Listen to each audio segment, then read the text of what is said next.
if you're dealing with any chronic degenerative disease, and it's why, if you listen to, if you, not just listen, but if you incorporate these ideas in your life, you will immediately, and I'm talking within minutes, sometimes notice results.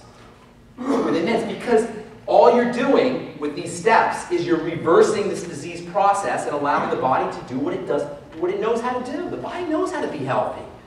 The body knows how to do it. If you will let it do its work, it will heal you. The body can handle it all. Even cancer itself can spontaneously remit. You know this? Spontaneous remissions are a known fact. It doesn't happens rarely, but if it can happen to one person, it means the body is capable of doing this. So there's something that gets in the way, and once you remove that thing that gets in the way, the body does it. It's perfect. The divine force is perfect. We just got to get out of the way. How dare we hack out organs or ablate? Do you know what an ablation is? Have you ever done an ablation? Cardiac ablation. I love this. You have an arrhythmia, they'll kill your heart. They ablate it, they destroy it. To ablate is to destroy. It's called a cardiac ablation. And it's they do tons of them, Texas especially. Cardiac ablation, your heart is out of rhythm, they'll electrocute it. Or if you have Graves' disease, they'll do a chemical ablation. They'll chemically destroy your thyroid. This is craziness. Absolute craziness. What we need to be doing is not doing anything, getting out of the way. It's what we're doing that we should be stopped doing. So in any case, how do you reverse the disease process? It's very, very simple. But the first step to doing it is to see how our body is structured. I just told you how it looks like in a macro level. The digestive system, the blood sugar system, and the adrenal thyroid complex. The macro level, the big picture level. But let's zoom down. There's a really interesting world that we can get to if we zoom down. You know what? If you had the right kind of vision and you could see really, really small particles, do you know how many particles would be in this room? Can you imagine?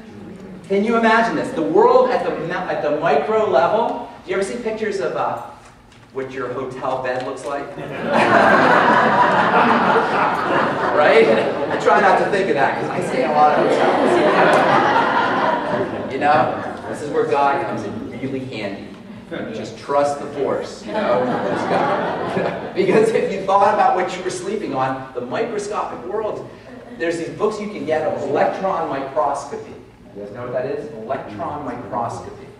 An electron microscope can see things 10,000 times smaller than they really are.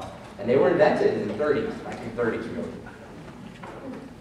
And our vision of health in the world itself changed exactly as much as it changed when this guy named Robert Hooke, who was a glassmaker I think in Belgium or in Holland in the 17th century, in the 1600s, manipulated his glass to create a microscope. Right? They didn't know. They were like us. Like, look at this room. We look at this room. We see each other, and you know, there's chairs, there's tables. But when Robert Hooke invented this thing, he called a microscope and started to look at things in it. He was like, "Oh my God, that's my spit! Holy, you know, oh my, what are those things crawling in there?" No, I'm not kidding you. They called them he called them animalcules. He saw little things crawling in the microscope. This was can you imagine the revolution in the world belief system when they discovered that there were these microscopic things in a world that only was macroscopic for centuries? All of a sudden, for thousands of years, all of a sudden you've seen this microscopic world. Well, guess what? Between 1600 and 1930, we saw the microscopic world, but after 1930, we saw the electronic world, thousands upon thousands of times smaller. The electron microscopy world. So, if you can, but our mind can only see within a range. You know, if I tell you you owe me, or if I tell you, if somebody tells you the government owes you $50, you know, or the government took $50 from me, that means, you know, that's $50, right? I said $100, that's $100. What did they say? $1 trillion. That doesn't compute. We can only see a certain range or understand a certain range. And it's true about money, it's true about time. We all know that we get about 70 or 80 years, but it doesn't really, you know, it doesn't hit, right? Until you're 70 or 80, of course. then it hits, right? You know, there's certain things that we can't understand, but we can force ourselves, we can push ourselves to understand them. And one of the things is the cellular nature of the body. We know this is true, but we don't really go there mentally. And we don't go there mentally to our own detriment. The fact that we can't enter you guys, this is amazing now. If you really get this, this is very amazing. Our bodies are made up of 100 trillion little conscious entities. Now, I know I'm pushing the envelope here, but it's very instructive to go there.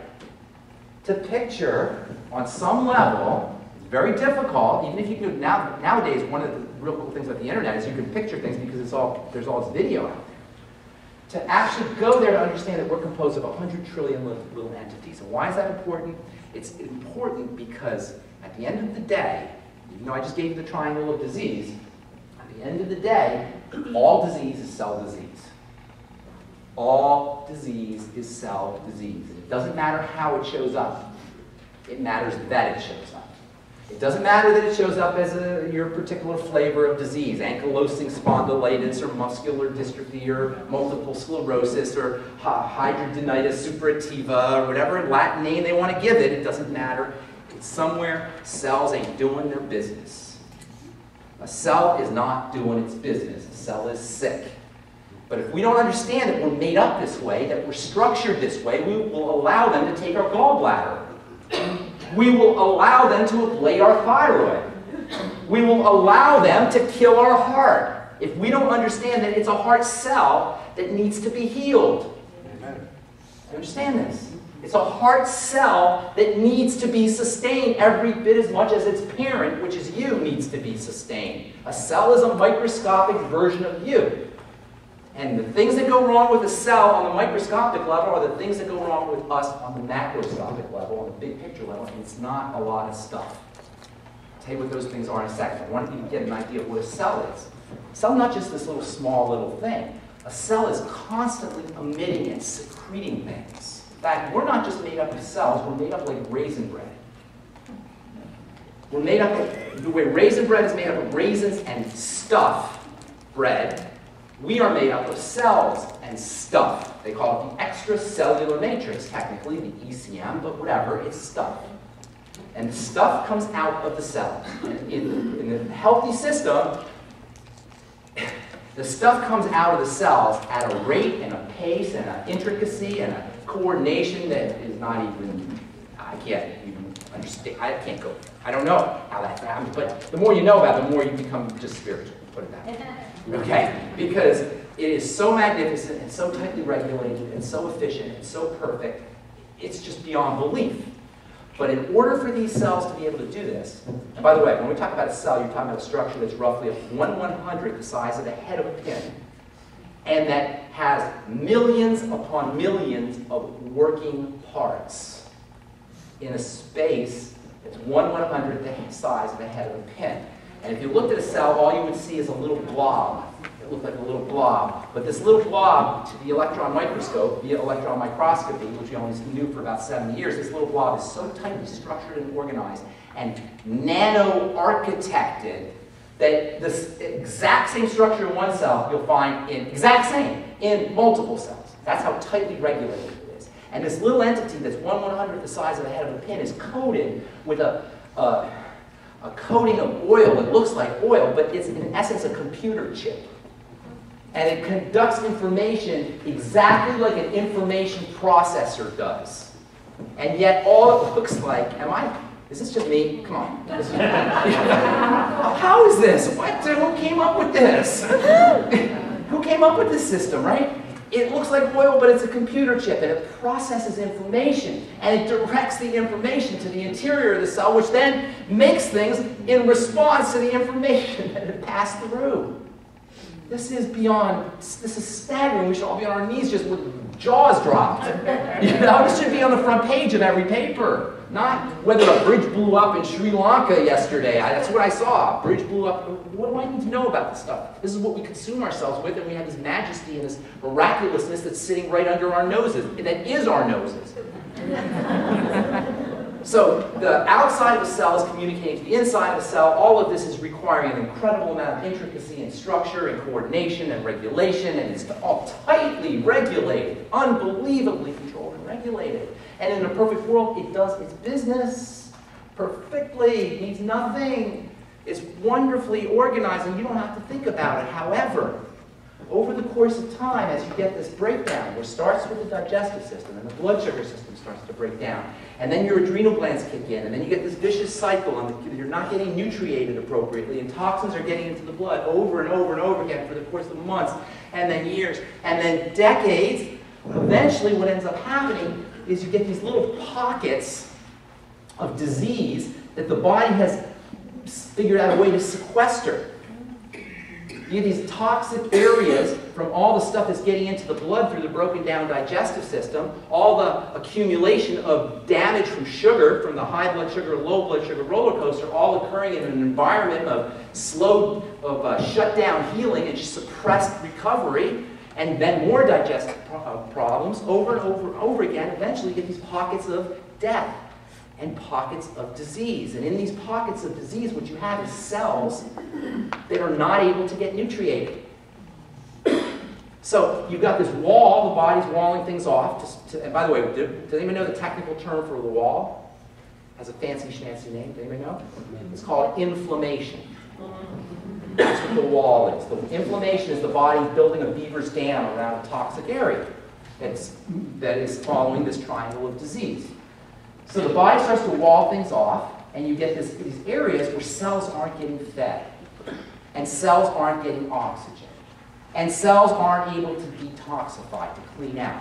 And ultimately, cells can't do their business. And it doesn't matter if they're in the heart, in which case you'll have an arrhythmia, or you'll have some kind of heart issue, or it doesn't matter if it's happening in the joints, in which case you'll have arthritis. It doesn't matter if it's happening in the nerves, in which case you'll have Parkinson's disease or neuropathy. It doesn't matter if it's happening in the liver, in which case you'll have fatty liver disease. It doesn't matter if it's happening in the bladder, the bladder disease. It doesn't matter if it's happening in the kidney. It doesn't matter where it's happening. It matters that it's happening.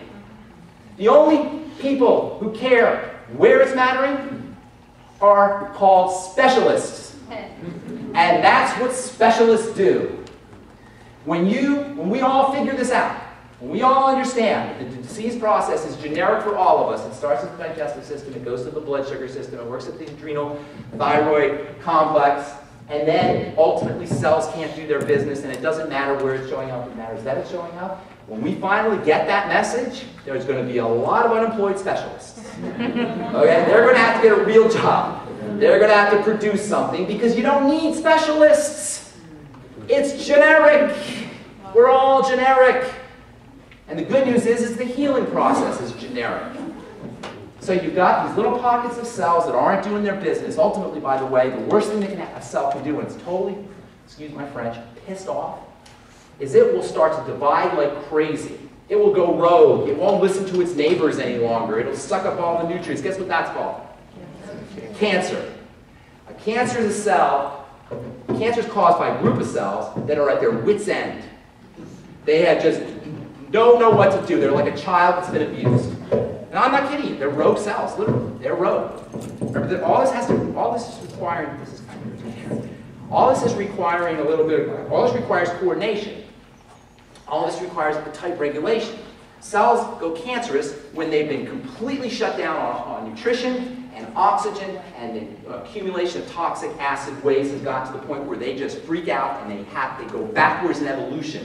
They start breeding and replicating as if they were bacteria, as if they were old bacteria. They stop becoming human, or they stop becoming animal. They stop becoming normal cells. They become an old evolutionary cell because they don't know what else to do.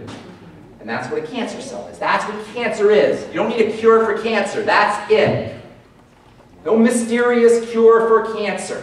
No mysterious. Every day, I read the medical journals and I read the trade journals, etc. Every day, vaccine for Alzheimer's, cure for Alzheimer's, cure for Parkinson's, stem cell therapy. You don't need any of this stuff. You just need to get back to the basics, go back on your triangle of disease. So, you guys get how this all develops. Does this make sense how it all develops? This is how everybody breaks down. So that's the bad news. The good news is because everybody breaks down the same way, we can all do the same thing to recover. And that's why on my radio program, I cannot figure out why people listen all the time, because I say the same thing over and over. That's all I say. I say the same thing. Have you noticed? No matter what it is, I say the same thing. One day, I'm not going to have a job. I know that. I know that. You don't need me. I want to make myself, I can produce products. I can do other things. That's why I don't charge people. You know, people call me, how can I charge you for this? How can I possibly charge somebody to tell them this stuff? This is just, did I say anything that requires a medical degree yet? Did I say anything that was complicated or didn't make, it was complete common sense? So let's talk about how to reverse this thing, because that really is, this is the interesting part, that's the interesting part, this is the fun part, because it can begin so fast. It can begin, I'm telling you, the body recovers, the body can turn on a dime. We have to turn on a dime, but the body can turn on a dime and follow it. And I'm talking instantaneously.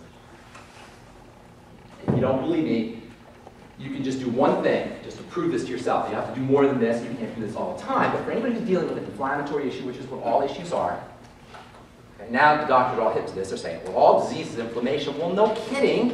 Of course it is. You know, and there's one commercial for Crohn's disease. It could be damaging inflammation. Yes, it is. And by the way, I didn't say this, but I should tell you there's microinflammation, which is the kind of inflammation that occurs around a cell, and then there's the macroinflammation, which is the black eye kind of, or swollen ankle kind of, but they're the same thing. One's just happening in a big way. So think of your last swollen ankle, and then think of it, shrink yourself down to the level of the cell, and you'll see the same thing around a cell. Fluid and fibers and just a big clog where things, it's a body's attempt to protect itself. So that's the microinflammation. That's not the same as macroinflammation, but it's the same principle. Any case, this is how you reverse the whole thing. First of all, no matter what your health challenge is, even if you just are healthy and you want to stay healthy, or if you've got a kid who's healthy and you want to keep him healthy, especially if you're degenerative in any way, and especially if you are elderly, because this is where it's the most tragic, because elderly people have a lot to say. They can help us out a lot. We should be making sure they're healthy. We can make sure in the nursing homes, mega healthy. And it's very, very easy to do. Very easy.